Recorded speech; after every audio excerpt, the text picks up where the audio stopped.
Hello students, आप सभी का स्वागत है आपके अपने यूट्यूब चैनल एक क्लासेस पर। प्यारे बच्चों, इससे लास्ट वीडियो में हमने आपको क्लास 10th का चैप्टर नंबर 4 द्विघात समीकरण की एक्सरसाइज 4.2 के कुछ क्वेश्चंस बच्चों सॉल्व करा दिए थे। आई होप कि आपने उन सभी प्रश्नों को देख लिया होगा और बहुत अच्छे से समझ लिया होगा।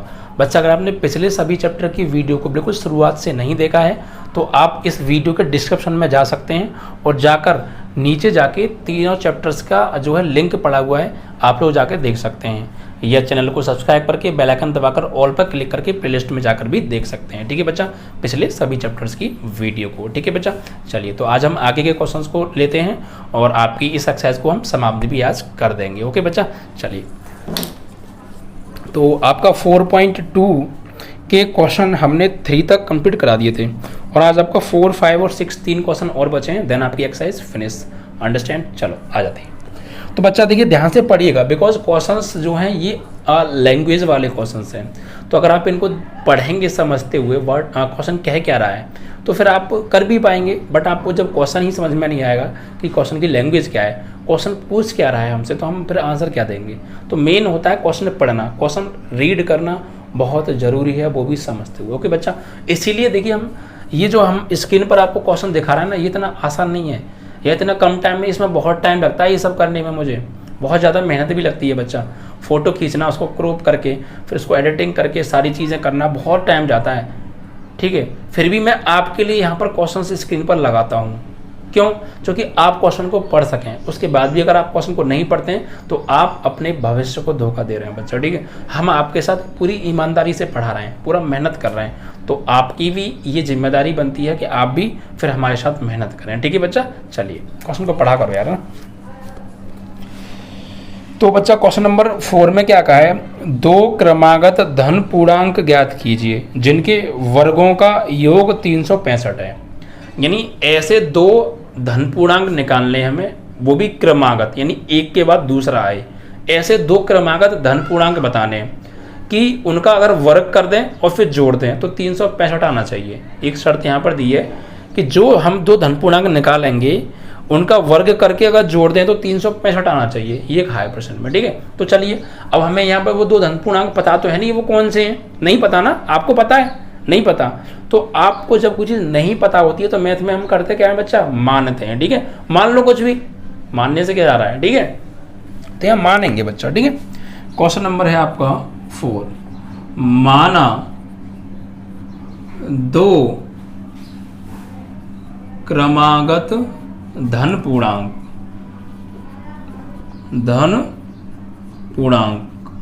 बराबर x व x+1 है। ठीक है, हमने 2 धन पूर्णांक मान लिए, एक x मान लिया और एक x+1 मान लिया, उससे अगला क्रमागत का है। क्रमागत का मतलब आप समझते हैं बच्चा, क्रमागत का मतलब है बच्चा कि अगर 2 है तो 2 के बाद क्या आएगा, 3 आएगा, 4 नहीं आ सकता है। क्रमागत का मतलब है उसके जस्ट बाद वाला नंबर। तो अगर हमने पहला x लिया है तो अगला कैसे मिलेगा, 1 जोड़ दो भाई, यहाँ 2 था, अगला कैसे मिला, 2 में 1 जोड़ दो तभी तो 3 मिला।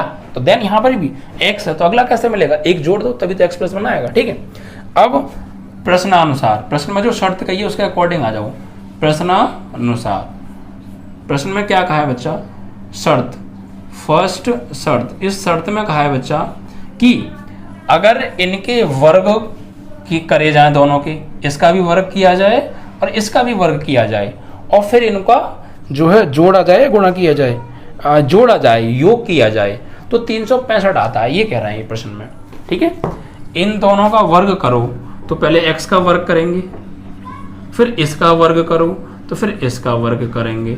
ठीक है, प्रश्न में कह रहा है, मैं नहीं कुछ कर रहा भैया, मेरा कोई हाथ नहीं है इसमें। क्वेश्चन कह रहा, पढ़िए। ठीक है, क्वेश्चन में कह रहा है जिनके वर्गों का योग 365 है, तो इनके वर्ग हो गए का योग कितना है, बराबर 365 है। ये सब प्रश्न में कहा है बच्चा। ठीक है, तो इनका वर्ग किया हमने, इनके वर्गों का योग बराबर 365, बस अब हो गया काम खत्म। ये बन गई आपकी समीकरण, द्विघात समीकरण। अब आपको फैक्टर करने बस। ठीक है, चलिए तो ये तो x² हो गया, ये बच्चा a+b का होल स्क्वायर हो गया। a+b का होल स्क्वायर तो आता है ना आपको, मैंने सब फॉर्मूले कराए हैं बच्चा स्टार्टिंग में, a² + b² + 2ab। ठीक है, तो ए की जगह क्या है x और b की जगह क्या है 1, तो a square plus B square plus 2ab, ठीक है, और बराबर 365। तो एक्स स्क्वायर प्लस यहाँ पर ये एक्स स्क्वायर है तो जुड़ गए तो यार, है ना, एक एक्स स्क्वायर और एक एक्स स्क्वायर 2x स्क्वायर, और ये 1 का स्क्वायर 1 हो गया, और 2 का x में करेंगे तो 2x बराबर 365। सॉल्व करो बच्चा। आप क्या करो, इस 365 को लेफ्ट में ले आओ, तो ये 2x स्क्वायर तो है और ये 2x है, और ये 365 इधर आएगा, प्लस 1 तो पहले से ही मौजूद है, तो ये माइनस का 365 हो जाएगा बराबर 0। तो 2x स्क्वायर प्लस 2x, 365 से 1 माइनस करेंगे तो माइनस के 364 बराबर 0। ये आपकी आ गई द्विघात समीकरण। लेकिन हमें यहाँ पर वो धन पूर्णांक निकालने भी हैं, तो कैसे निकालेंगे, इसके फैक्टर करेंगे। तो पहले देखिए सभी में से कुछ कॉमन आ रहा है, देखो 2 यहाँ भी है, 2 यहाँ भी है, 2 का भाग इसमें भी चला जाएगा, बिकॉज कॉमन लेना मीन्स डिवाइड करना। ओके, तो 2 कॉमन ले लीजिए, तो यहाँ क्या बचेगा, सिर्फ एक्स स्क्वायर, यहाँ ओनली एक्स, और जब 2 पर डिवाइड करेंगे तो 2 1 जा 2, 3 में डिवाइड कर रहे हैं पहले, तो 1 बचा 16, 2 8 जा 16 एंड 2 2 जा 4 इज इक्वल टू 0। तो ये जो 2 है ये मल्टीप्लाई में इधर जाके 0 में चला जाएगा, तो फाइनली यहाँ पर क्या बचेगा, X square plus X minus 182 is equal to 0। This is your quadratic equation. ठीक है बच्चा, अब इसका क्या करना है, आपको फैक्टराइज करना है इसको। तो कैसे करते हैं फैक्टर, अचर पद जो कांस्टेंट टर्म है इसका मल्टीप्लाई एक्स स्क्वायर के गुणांक में करते हैं, एक्स स्क्वायर के कोफिशिएंट गुणांक में करते हैं। तो 182 का 1 में करेंगे बच्चा तो 182 ही आएगा, 182 आएगा ना। तो अब 182 के हम फैक्टर करेंगे यहाँ पर, और फैक्टर करने का कॉन्सेप्ट क्या है मैं आपको बहुत डीपली बता चुका हूँ। ठीक है, कैसे क्या करते हैं बच्चा बताइए। देखिए 182 का 1 में कि 182 आया, 182 को 2 जगह हमें ब्रेक करना है, और ऐसे ब्रेक करना है कि यहाँ 182 के आगे का जो सिंबल है उसके अकॉर्डिंग चलते हैं। तो 182 के आगे माइनस आ रहा है, तो माइनस करने पर x का गुणांक यहाँ कुछ नहीं है तो 1 लगा लो, 1 आना चाहिए। 182 को 2 जगह पर ऐसा तोड़ेंगे कि उन दोनों को घटाने पर x का गुणांक 1 आना चाहिए, और उन्हीं दोनों का गुणा करके 182 आना चाहिए। बस ये कॉन्सेप्ट है। ठीक है, तो करते हैं। देखो 2 से काटो से 2 नहीं, 18, 2 एकम 2, ये जाएगा 7 से 13 बार, और ये 13 से 1 बार, 7 दूनी 14, वही 2 7 जा 14, और ये बचा 13। तो 14 में से अगर 13 माइनस करेंगे तो 1 आएगा नहीं आएगा। तो 2 शर्तों का पालन होना चाहिए फैक्टर करने के लिए। किसमें, 14 माइनस 13 करें तो 1 आना चाहिए, तो आ तो रहा है 1, और 14 इंटू 13 का मल्टीप्लाई करें तो 182 आना चाहिए, 182 ही आएगा। तो इन 2 शर्तों का पालन होना बहुत ज़रूरी है। तो हमने क्या किया, 182 को 2 जगह तोड़ लिया, एक तो 14 में और एक 13 में। शर्त क्या होती है कि घटाने पर 1 आए तो घटाने पे 1 आ रहा है। दूसरी शर्त होती है गुणा करने पर 182 आए, गुणा करने पे 182 आ रहा है। तो हमारे ये फैक्टर सही है। अब ये फैक्टर किस जगह लिखे जाएंगे, सिर्फ इस 1 की जगह पर लिखे जाएंगे। तो ये एक्स स्क्वायर का एक्स स्क्वायर, 1 को क्या लिखेंगे हम, 14 माइनस 13, भाई 14 में से 13 माइनस करेंगे तो 1 ही तो आएगा। तो 1 को हम इस तरीके से लिख सकते हैं, और x का आपका x और माइनस के 182 का 182 इज इक्वल टू 0 हो गया। फिर एक्स स्क्वायर हो गया। अब देखिए x का मल्टीप्लाई करेंगे 14 में तो 14x, x का माइनस 13 में तो माइनस 13x, माइनस के 182 बराबर 0। फिर यहाँ से कॉमन देखो क्या आ रहा है, यहाँ x की पावर 2 है, x की पावर 1 है, तो x की पावर 1 कॉमन आ जाएगा, तो यहाँ पे 1x बचेगा और यहाँ 14 बचेगा। यहाँ पे देखो प्लस आ रहा है इस ब्रैकेट में, तो मुझे यहाँ भी किसी भी कीमत पर प्लस लाना है, तो आपको सिंबल चेंज करना है। कुल मिला के बात है, यहाँ माइनस से प्लस करना है, तो माइनस का कॉमन लो, जो भी लो माइनस कर लो। और देखो यहाँ x बच रहा है, तो यहाँ भी x बचना चाहिए, इट मीन 13 यहाँ से भागना चाहिए, तो भगाओ। तो माइनस के 13 कॉमन आ रहा है यहाँ से, तो यहाँ x बचेगा और ये माइनस कॉमन निकल गया, तो क्या हो गया प्लस। अब 13 का डिवाइड 182 में दोगे तो 14 टाइम जाएगा, कितने बार 14, वरना देख लेना साइड में, ठीक है, 14 ही बार जाएगा। अब हमारे ये दोनों ब्रैकेट सेम है, यानी कि हमने अभी तक सवाल सही किया है। अगर सब ब्रैकेट तुम्हारे अलग अलग आते तो तुम्हारे ब्रैकेट कहीं ना कहीं पीछे गलती कर दी, आप चेक भी कर सकते हैं रास्ते में, नो प्रॉब्लम। अगर आपके दोनों ब्रैकेट सेम हैं तो आपका सवाल 100% सही है, अदरवाइज सेम नहीं यार तो आपने पीछे ज़रूर कोई मिस्टेक किया, अभी चेक कर लीजिएगा, मतलब जब आपसे गलती हो जाए, मेरा कहने का मतलब भैया, ठीक है। तो यहाँ से ये कॉमन आ रहा है, देखिए x प्लस 14 कॉमन आ गया, बचा क्या x बचा और माइनस 13, तो इसे एक ब्रैकेट में ले लूँ और बराबर में क्या होगा 0 चल ही रहा है आपका। अब यहाँ से x की वैल्यू फाइंड आउट करेंगे, तो कैसे देखो, एक बार तो लेंगे इस वाले ब्रैकेट को 0 के बराबर, तो x plus 14 is equal to 0, तो x इज इक्वल टू तब जाके हो जाएगा माइनस के 14, और एक बार लेंगे इसे x माइनस 13 बराबर 0, तो x इज इक्वल टू आ गया 13। अब हमसे प्रश्न में पूछा कहा था कि धन पूर्णांक निकाल लें, क्या निकाल लें? धन पूर्णांक। बट ये तो बच्चा ऋण पूर्णांक है, तो ये तो आंसर होगा नहीं।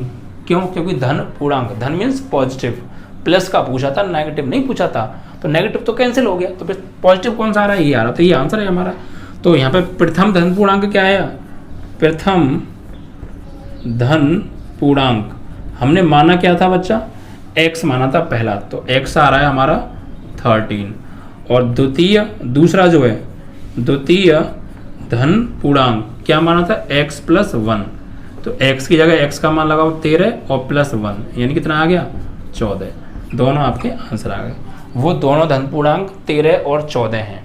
ठीक है, अब आपको जांच करनी है कि आपने यहाँ फाइनली सही किया है, नहीं तो जांच कैसे करेंगे? पेपर में जरूरी नहीं है करना, मैं आपको बता दे रहा हूँ उसके भी। ठीक है, जांच आप कैसे करेंगे बच्चा? जांच करने का कॉन्सेप्ट क्या है? देखिए इसने क्या कहा था कि इन दोनों का वर्ग करके जोड़ें तो 365 आना चाहिए। तो आप इनका वर्ग करके जोड़ो, चेक करो 365 आ रहा है नहीं आ रहा है। तो 13 का वर्ग करो बच्चा, 13 का वर्ग होता है 169, और 14 का वर्ग करो ये होता है 196, जोड़ो 365 आना चाहिए। तो 9 और 6 15, हासिल 1, 9 और 6 15 और 1 16, हासिल 1 1 2 3, 365 आ रहा है। हमारा सवाल 100% सही है। ठीक है, चलें आगे बढ़ें। तो आप ऐसे जांच भी कर सकते हैं बच्चा। ठीक है, कि हमने सवाल सही किया है नहीं। ठीक है, वीडियो को जिन लोगों ने लाइक नहीं किया है भी, शेयर नहीं किया, तो प्लीज़ अपने फ्रेंडों पे लाइक और शेयर कर दो वीडियो को। ठीक है, और उन्हें सजेस्ट किया करो, उन्हें बताया करो यार कि यहाँ पढ़ो, बहुत अच्छी तरीके से पढ़ाई कराई जा रही है। ओके, आप नहीं बताएंगे तो कौन बताएगा? आप हमको प्रमोट नहीं करेंगे तो कौन करेगा? आप ही तो हैं सब कुछ, आप ही को पढ़ा रहे हैं, आप ही बताएंगे, तो बताया करो यार, है ना। आगे बढ़े बच्चा।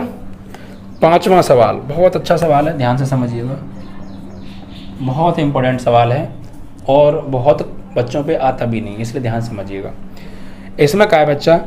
एक समकोण त्रिभुज की ऊंचाई उसके आधार से 7 सेंटीमीटर कम है। ठीक है, एक समकोण त्रिभुज है, उसकी आधार उसकी जो ऊंचाई है उसके आधार से 7 सेंटीमीटर कम है। यदि कर्ण 13 सेंटीमीटर का हो तो अन्य दो भुजाएं बताइए, ये पूछा है। तो सबसे पहले यहाँ पे बात हो रही है समकोण त्रिभुज की। आई थिंक बहुत सारे बच्चे समकोण त्रिभुज से ही अनभिज्ञ होंगे, उनको समकोण त्रिभुज के बारे में ही जानकारी नहीं होगी। एक्चुअली ये त्रिकोणमिति में यूज होता है, आपका आएगा चैप्टर त्रिकोणमिति आगे है, लेकिन इससे पहले आपने 6th 7th 8th में भी त्रिकोणमिति के ट्रायंगल के बारे में पढ़ा होता है। ट्रायंगल का ही एक टाइप है राइट एंगल ट्रायंगल, समकोण त्रिभुज।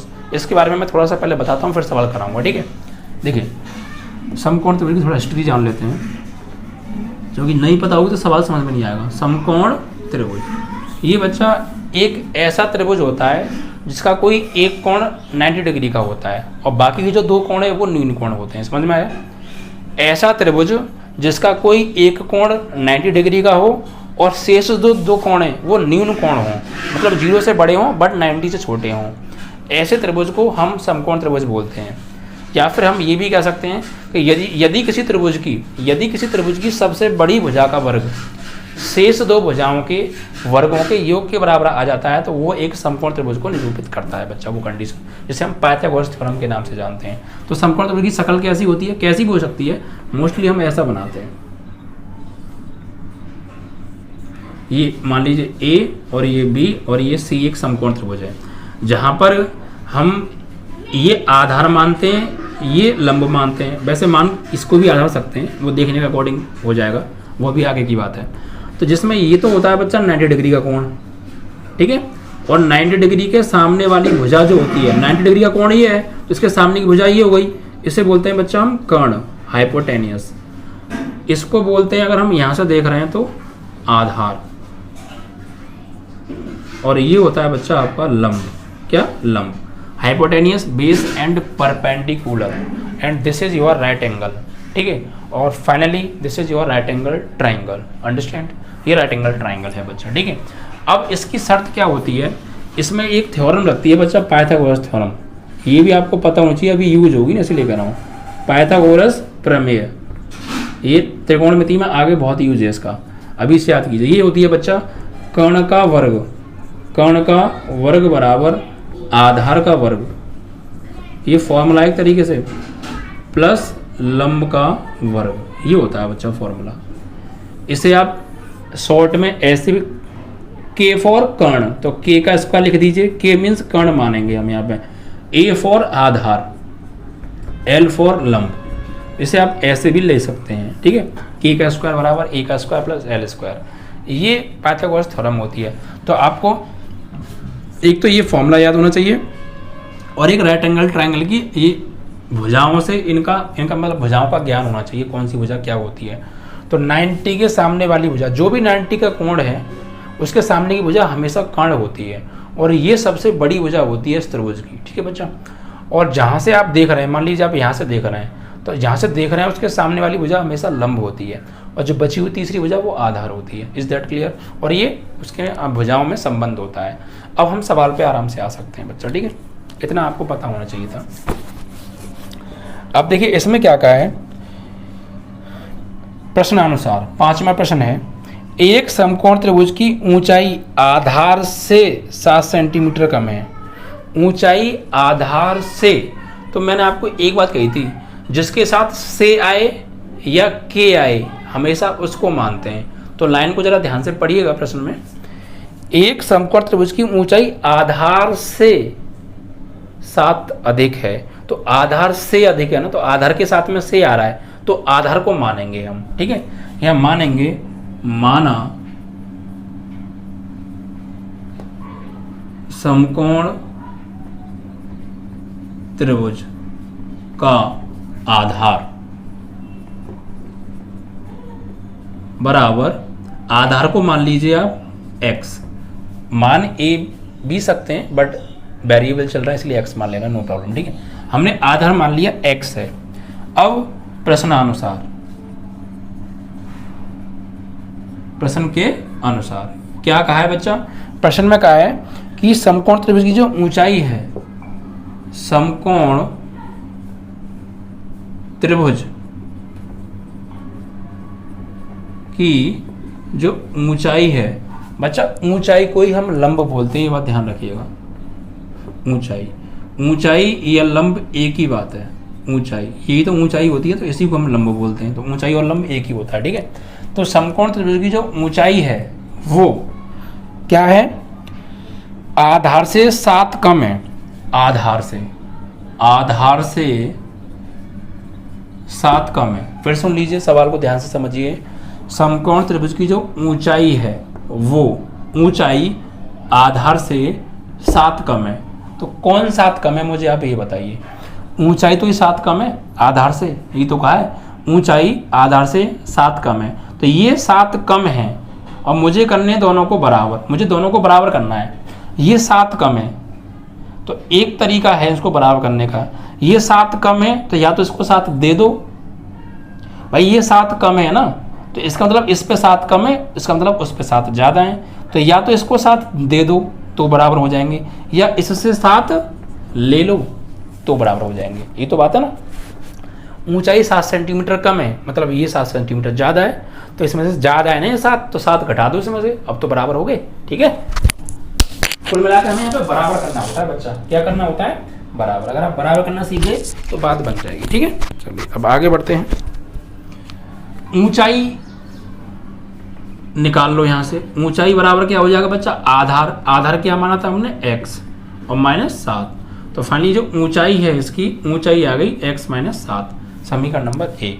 अब एक चीज़ और हमें दे रखी है सवाल में, क्या दी है, हमें दिया है कि कर्ण 13 सेंटीमीटर का हो तो अन्य 2 भुजाएं बताओ। समकोण त्रिभुज का कर्ण हमें दे रखा है, कितना दे रखा है, 13 सेंटीमीटर। तो फिर सेंटीमीटर में चल रही है कहानी, तो इसको भी फिर सेंटीमीटर मान लो और इसको भी फिर सेंटीमीटर मान लो, ठीक है बच्चा, जो जिसमें चल रही है उसमें मान लो। अब देखिए हमें अन्य 2 भुजाएं पूछी हैं भाई, हमें एक भुजा तो दे दी भाई, 3 भुजा होती हैं, एक कर्ण होता है, एक आधार होता है, एक लंब होता है। कर्ण तो हमको सीधे सीधे उसने दे दिया 13 का, भी कर्ण 13 है। तो अन्य दो भुजाएं कौन सी बची फिर? तो अन्य बची, एक बचा लंब और एक बचा आधार, ये दो निकालनी है फिर हमें। अन्य दो भुजाएं निकालो, इट मीन्स दैट कि लंब और आधार निकालने। तो अब कैसे निकालेंगे? तो अब ये थ्योरम काम आएगी। अब देखिए हमारे पास आधार पता है हमें x, ऊंचाई यानी इसको हम क्या बोलते हैं? लंब। ऊंचाई और लंब एक ही बात है। लंब हमें पता है x - 7 और कर्ण हमें पता है 13 है, तीनों भुजाएं मालूम है। अब हम आराम से इस थ्योरम को लगा सकते हैं और x का मान निकाल सकते हैं। ठीक है, चलिए तो यहाँ लिखेंगे समकोण त्रिभुज में पाइथागोरस प्रमेय से क्या होती है? पाइथागोरस प्रमेय, कर्ण का वर्ग बराबर आधार का वर्ग प्लस लंब का वर्ग। अब बच्चा कर्ण कितना दे रखा है? 13, तो 13 लगा दो, 13 का स्क्वायर है तो स्क्वायर कर दो। आधार कितना दे रखा है? x, तो x ऊपर से स्क्वायर हो तो स्क्वायर कर दो, और प्लस लंब कितना है? x - 7, ऊपर से वर्ग हो रहा है तो वर्ग कर दो। अब इसे सॉल्व कर लो। 13 का वर्ग 169, x का x स्क्वायर, ये a - b का होल स्क्वायर हो गया। क्या होता है? x का स्क्वायर प्लस a का स्क्वायर प्लस b का square minus 2a into B. ये a है और ये b है, तो a square plus b square minus 2ab। ठीक है, अब सॉल्व करो तो 169 is equal to 1x square और 1x स्क्वायर 2x स्क्वायर, 7 का स्क्वायर 49 और 2 7 जा 14 और x, तो 14x। अब क्या करो, इस 169 को राइट में लेके जाओ।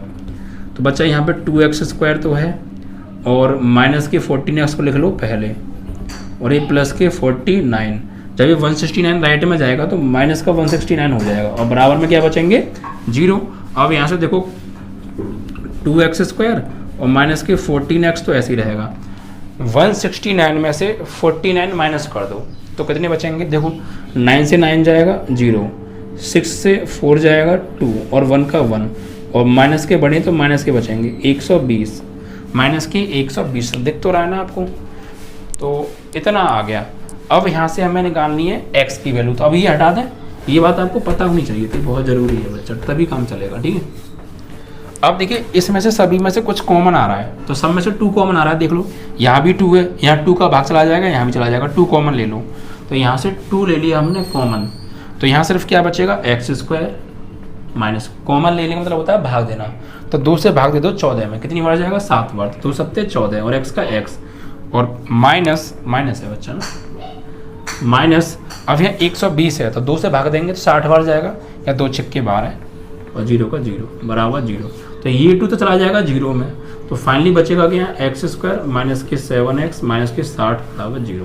ये आपकी आ गई द्विघात समीकरण। अब आप इसके फैक्टर करके x के मान निकालिए, आपकी सभी भुजाएं आ जाएंगी, मतलब जो पूछी थी। ठीक है, फैक्टर कैसे करते हैं बच्चा?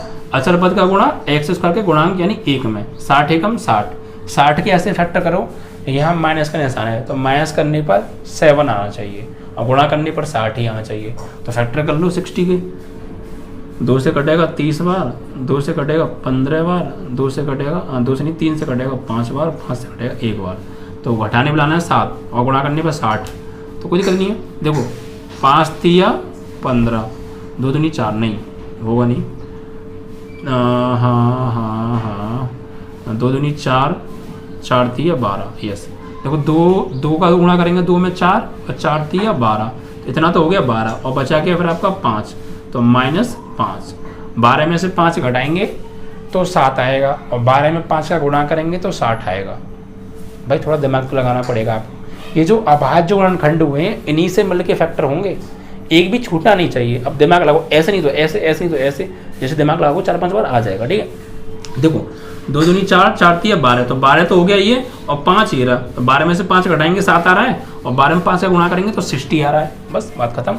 तो बस फैक्टर हो गए 12 - 5, तो ये x स्क्वायर का x स्क्वायर माइनस 7 की जगह क्या लिखेंगे? अब 12 - 5, क्योंकि 12 - 5 7 ही होता है, और x का x और -60 का 60 बराबर 0 का 0 हो गया बच्चा। ठीक है, अब आगे देखिए x स्क्वायर माइनस का 12 में करेंगे -12, इधर से x, माइनस प्लस 5 इधर से x, और ये माइनस के 60 बराबर 0।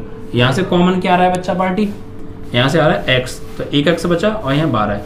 यहाँ से कॉमन आ रहा है 5, तो x और माइनस 12 पंजे 60, तो 12 बच जाएगा, 5 से भाग देंगे तो बराबर 0। ये कॉमन है, सेम ले लो। बचा क्या, x प्लस 15, x प्लस 5 है बच्चा, 15 नहीं 5 है ना, बराबर 0। एक बार इसको ले लो 0 के बराबर बच्चा, तो x माइनस 12 बराबर 0। तो यहाँ से x की वैल्यू आ गई आपकी प्लस 12। एक बार यहाँ से लेंगे तो x प्लस 5 बराबर 0, तो x बराबर आ जाएगी माइनस के 5। तो ये तो आंसर होगा नहीं, क्योंकि नेगेटिव भुजा की लंबाई कभी माइनस में नहीं आती है, प्लस में आती है। तो ये वाला आंसर है 12 सेंटीमीटर। तो ये x आया है, x मतलब आधार आया है, ठीक है, क्या है, आधार। यहाँ लिखेंगे अतः समकोण त्रिभुज का आधार क्या था, x बराबर 12 सेंटीमीटर। और एक चीज और निकालनी है, क्या, लंब निकालना है, ऊंचाई, यानी कि कर्ण तो पता है, तो यहाँ लिखेंगे लंब। लंब क्या था, x माइनस 7, x माइनस 7। तो बच्चा x की वैल्यू कितनी है, 12 और माइनस 7, कितना आएगा, 5 सेंटीमीटर। तो आपकी दोनों भुजाएं आएंगी 12 सेंटीमीटर और 5 centimetre. This is your final answer, understand. चलिए 5वां क्वेश्चन कंप्लीट होता है। अब आपका लास्ट क्वेश्चन और बचता है, ठीक है, आपकी एक्सरसाइज फिनिश हो जाएगी। फिर अगली एक्सरसाइज के बेसिक के बारे में बात करेंगे, बेसिक होगा तो फिर क्वेश्चंस कराएंगे। ओके बच्चा, वीडियो को जिन लोगों ने अभी भी लाइक नहीं किया, शेयर नहीं किया, तो सब जगह अभी शेयर कीजिए बच्चा पार्टी, ठीक है। चलो लास्ट क्वेश्चन है, ध्यान से पढ़िएगा। ओके चलिए, तो आपका है बच्चा ये 6वां प्रश्न, ठीक है। क्या कह रहा है, देखो, एक कुटीर उद्योग, कोई उद्योग है, फैक्ट्री है, कंपनी है, कुछ भी मान लो बच्चा, ठीक है। अब आगे बोल रहे हैं, एक दिन में कुछ बर्तनों का निर्माण करता है। एक दिन में क्या बनाता है, कुछ बर्तन बनाती है कोई फैक्ट्री, कुछ बर्तन बनाती है एक दिन में, ठीक है। अब एक विशेष दिन, एक कोई था भाई विशेष दिन, ठीक है, एक विशेष दिन यह देखा गया कि प्रत्येक नग की निर्माण लागत रुपए में उस दिन निर्माण किए गए बर्तनों की संख्या के दुगुने से 3 अधिक थी। यदि उस दिन की कुल निर्माण लागत 90 रुपये थी, तो निर्मित बर्तनों की संख्या और प्रत्येक नग की लागत बताओ। क्वेश्चन समझ में आया? अब आएगा। ये कह रहे हैं भैया, ये यूँ कह रहे हैं कि एक फैक्ट्री है और एक फैक्ट्री बर्तन बनाने का काम करती है। तो अब ये बोल रहे हैं कि एक दिन में वो कितने बर्तन बनाती है, ठीक है, पढ़ लीजिए जरा। हाँ, ये कह रहे हैं कि एक नग मतलब नग कोई बर्तन ही होगा, मतलब एक बर्तन को कह रहे हैं कुल मिला के। एक बर्तन को बनाने में कितना खर्चा आता है ये बता रहे हैं। एक बर्तन बनाने में, यानी एक नग बनाने में, एक नग बनाने में जो खर्चा आता है वो कितना आता है। एक दिन एक बर्तन बनाने में इतना खर्चा आता है कि एक दिन में उसने जितने भी बर्तन बनाए, एक दिन में उन्होंने उस फैक्ट्री ने जितने भी बर्तन बनाए उन बर्तनों की संख्या का दुगुना कर दो और फिर उसमें से 3 क्या कर दो, अधिक कर दो, उसे 3 अधिक कर दो। यानी एक नग बनाने में कितना खर्चा आएगा, एक दिन में जितने भी बर्तन बनाए उन सभी बर्तनों की संख्या का दुगुना करो और उसमें फिर 3 जोड़ दो, 3 अधिक कर दो, इतना खर्चा आया। घुमा फिरा के दे रखा है, ठीक है। एक दिन में जितने भी बर्तन बनाए उनका दुगुना प्लस 3 एक नग की कीमत है, ठीक है। और एक दिन में जितने भी बर्तन बनाए उन बर्तनों को बनाने में जो लागत लगी है, जो खर्चा आया है, वो है 90 रुपये। तो भैया अब ये बताओ कि बर्तन कितने बनाए उसने एक दिन में, ये भी बताओ, और प्रत्येक नग की लागत, एक नग बनाने में जो खर्चा आया है वो भी बताओ। तो हमें तो पता नहीं है, तो मान लेते हैं, ठीक है, यहाँ पर हम मानेंगे। अब देखिए, एक कुटीर उद्योग में कुछ बर्तनों की संख्या निर्माण होता है। एक विशेष दिया गया कि प्रत्येक नग की निर्माण लागत उस दिन निर्माण किए गए बर्तनों की संख्या के दुगने से 3 अधिक है। अब देखिए, मानेंगे किसको, 2 चीज़ें, एक तो बर्तनों की संख्या पूछी है और एक नग। अब माने किसको, किसी एक को मानना है। तो देखिए, मैंने कहा था के आए या से आए, उसको मानो। तो दूसरी लाइन पढ़िए आप, उस दिन, दूसरी वहाँ पे उस दिन से पढ़ो, उस दिन निर्माण किए गए बर्तनों की संख्या के दुगने से, बर्तनों की संख्या के दुगने से। बर्तनों की संख्या के, बर्तनों की संख्या के, बर्तनों की संख्या के साथ आ रहा है के, तो बर्तनों की संख्या को मानेंगे हम, ठीक है। तो क्वेश्चन नंबर है 6, माना एक दिन में निर्मित किए गए बर्तनों की संख्या, माना एक दिन में, ऐसे करके मानो, माना एक दिन में निर्मित यानी बनाए किए गए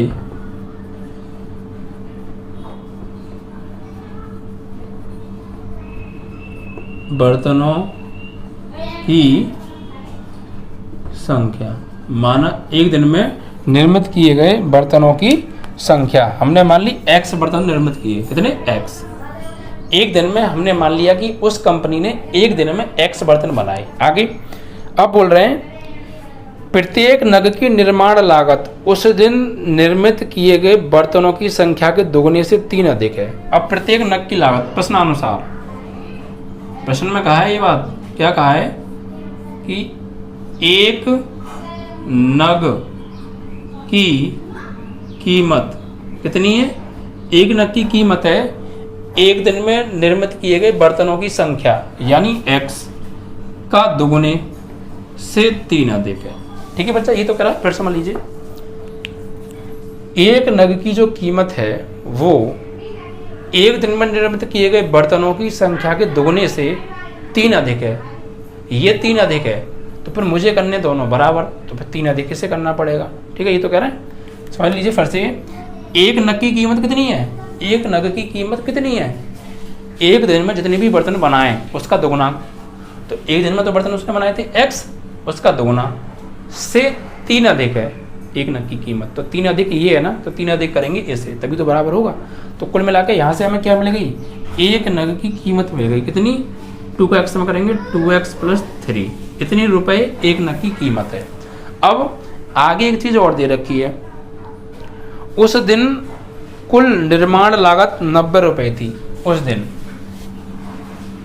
उस विशेष दिन की, विशेष दिन की निर्माण लागत यानी उस दिन कुल बर्तन बनाने में जो खर्चा आया है वो दे रखी है हमें 90 रुपए, 90 रुपीज़। तो प्रत्येक नग की कीमत बताओ, एक दिन में कितने बर्तन बनाए ये बताओ। तो देखिए अब यहाँ से क्या करेंगे, निर्माण लागत हम कैसे निकालते हैं भाई, निर्माण जो लागत है यहाँ निर्माण लागत लिख देते हैं, चलो निर्माण लागत या खर्चा बोल सकते हैं, वो कितनी है 90 रुपीज़ है ना, 90 रुपीज़। अब ये बताइए आप निर्माण लागत कैसे निकालते हैं। तो पिछला वीडियो था उसमें क्वेश्चन नंबर 2 में भी मैंने आपको बताया था, वही कॉन्सेप्ट है, सेम वही सवाल है। अब निर्माण लागत हम कैसे निकालते हैं, तो निर्माण लागत निकालते हैं एक दिन में कुल बनाए गए बर्तनों की संख्या इंटू एक बर्तन की संख्या, यानी एक दिन में बनाए गए कुल नगों की संख्या और एक नग की कीमत का गुणा कर दो तो कुल लागत आ जाएगी। तो निर्माण लागत कैसे निकालते हैं बच्चा, निर्माण निकालते हैं एक दिन में बनाए गए बर्तनों की संख्या यानी x और इंटू एक नग की कीमत यानी 2x + 3। एक दिन में जितने भी बर्तन बनाए उनकी संख्या का एक नग यानी एक बर्तन को बनाने में जो खर्चा आ रहा है उससे कर दो गुणा, तो ये आ गई एक दिन की लागत। और एक दिन की लागत हमें एक दे भी रखी है कितनी, 90, दोनों एक ही दिन की लागत है इसलिए बराबर हो जाएंगी। ठीक है, अब इसे सॉल्व कर लो, x का 2x में करेंगे तो 2x², x का 3 में करेंगे तो 3x = 90। अब ये बात आपको नहीं पता कि लागत कैसे निकालते हैं तो सवाल आप नहीं कर सकते हैं, आपको पता होना चाहिए, और नहीं पता तो अब इस बात को नोट कर लीजिए। कुल लागत निकालते हैं हम एक वस्तु की कीमत और एक दिन में बनी कुल वस्तुओं की संख्या से गुणा कर दें तो। ठीक है, तो हमने एक वस्तु की कीमत और एक दिन में बनी कुल वस्तुओं का कर दिया आपस में गुणा, बराबर 90 यानी नग का। अब ये 90 को धर ले आओ तो 2x² + 3x - 90 हो जाएगा बराबर 0। अब इसके कर लो फैक्टर, 90 दूनी 180 के फैक्टर करने और घटाने पर लेके आना है 3 और गुणा करने पर 180। तो करो, 2 से कटेगा 90 बार, 2 से कटेगा 45 बार, 3 से कटेगा 15 बार, 3 से कटेगा 5 बार, 5 से कटेगा 1 बार, घटाने पे चाहिए 3, ध्यान रखिएगा। देखो कैसे करेंगे, 2 दूनी 4, 4 तिया 12, तो 12 तो हो गया इनसे मिलके, और 5 तिया 15 हो गया इनसे। 15 में से घटाएंगे 12 को तो 3 आएगा, और 15 में 12 का गुणा करेंगे तो 180 आएगा। तो फैक्टर क्या हो गया बच्चा, 15 माइनस 12, तो 3 की जगह लिखेंगे 15 माइनस 12, और x का x और 90 का 90 बराबर 0 का 0। अब देखो 2x², ये 15 x का करेंगे तो 15x, माइनस 12 का x में करेंगे माइनस 12x, और माइनस 90 बराबर 0। कॉमन क्या आ रहा है, देखो 2 का भाग तो जाएगा नहीं, 2 तो कॉमन आएगा नहीं, x आ रहा है, तो यहाँ 2 बचा, x की पावर 2 थी, एक x निकल गया तो एक x बचा, और यहाँ से x गया तो क्या बचा, सिर्फ 15। यहाँ से देखो कॉमन आ क्या आ रहा है, माइनस के 6 कॉमन आ रहा है यहाँ से, क्योंकि 6 का भाग चला जाएगा ना, और माइनस का कॉमन लेंगे क्योंकि यहाँ प्लस लाना, तो 6 कॉमन ले लो, तो यहाँ एक x 6 का भाग देंगे 12 में, 6 दूनी 12, 6 दूनी 12, और x का x, और 6 का भाग देंगे आप 90 में, तो कितना हो जाएगा, 15 आ जाएगा, 15 छक्के 90 होते हैं इसका, ठीक है। ब्रैकेट सेम कॉमन ले लो, 2x प्लस 15 बचा क्या, x माइनस 6 बराबर 0। एक बार सी लेंगे 0 के बराबर, एक बार सी लेंगे, ठीक है। तो 2x प्लस 15 बराबर 0, तो 2x बराबर माइनस 15, तो x बराबर माइनस के 15/2। तो भैया नगों की संख्या जो, बर्तनों की जो संख्या है वो माइनस में तो होती नहीं है भाई, बर्तन कुछ ना कुछ तो बनाएगा, थोड़ा नेगेटिव बिगाड़ और देगा, कुछ ना कुछ बर्तन बनाएगा तो नेगेटिव नहीं होती है कुल मिला के। अब इसे लेंगे x माइनस 6 बराबर 0, तो x बराबर 6, तो ये x आ गया 6, और x था क्या, एक दिन में निर्मित किए गए बर्तनों की संख्या, यानी वो फैक्ट्री एक दिन में 6 बर्तन बनाती है, ठीक है। क्या लिखेंगे, कौन सा क्या नाम था इसका अजीब सा, कुटीर उद्योग, कुटीर उद्योग द्वारा एक दिन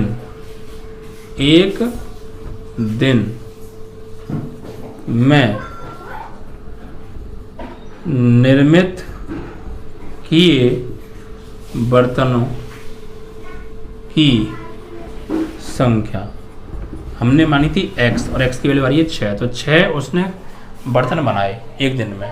और फिर एक पूछी थी एक नग की कीमत, तो एक नग की कीमत ये कैसे निकालते हैं, ये निकालते हैं बच्चा, यहाँ लगा दो x की वैल्यू, तो 2 इंटू x की वैल्यू कितनी आ रही है 6 और प्लस 3, तो 2 छक्के 12 प्लस 3 कितना आ गया 15, आंसर इतनी, ये आपका आ गया। तो बर्तन बनाया उसने 6 और एक नग की कीमत है 15 रुपये, 15 रुपये का एक नग बन रहा है। अब नग आप समझ जाएंगे जो भी होगा, ठीक है। तो फाइनली आपका यहाँ पर ये भी आंसर आ गया। तो आई होप कि आपको समझ में आ गया होगा, आपकी ये एक्सरसाइज भी बच्चा यहाँ पर फिनिश हो जाती है, ठीक है। तो क्वेश्चन समझ में आए होंगे। वीडियो को जिन्होंने लाइक नहीं किया है भी और शेयर नहीं किया है तो लाइक शेयर करके जरूर जाइएगा, अपने फ्रेंडों को ज़्यादा से ज़्यादा बताइएगा। ओके बच्चा, थैंक यू।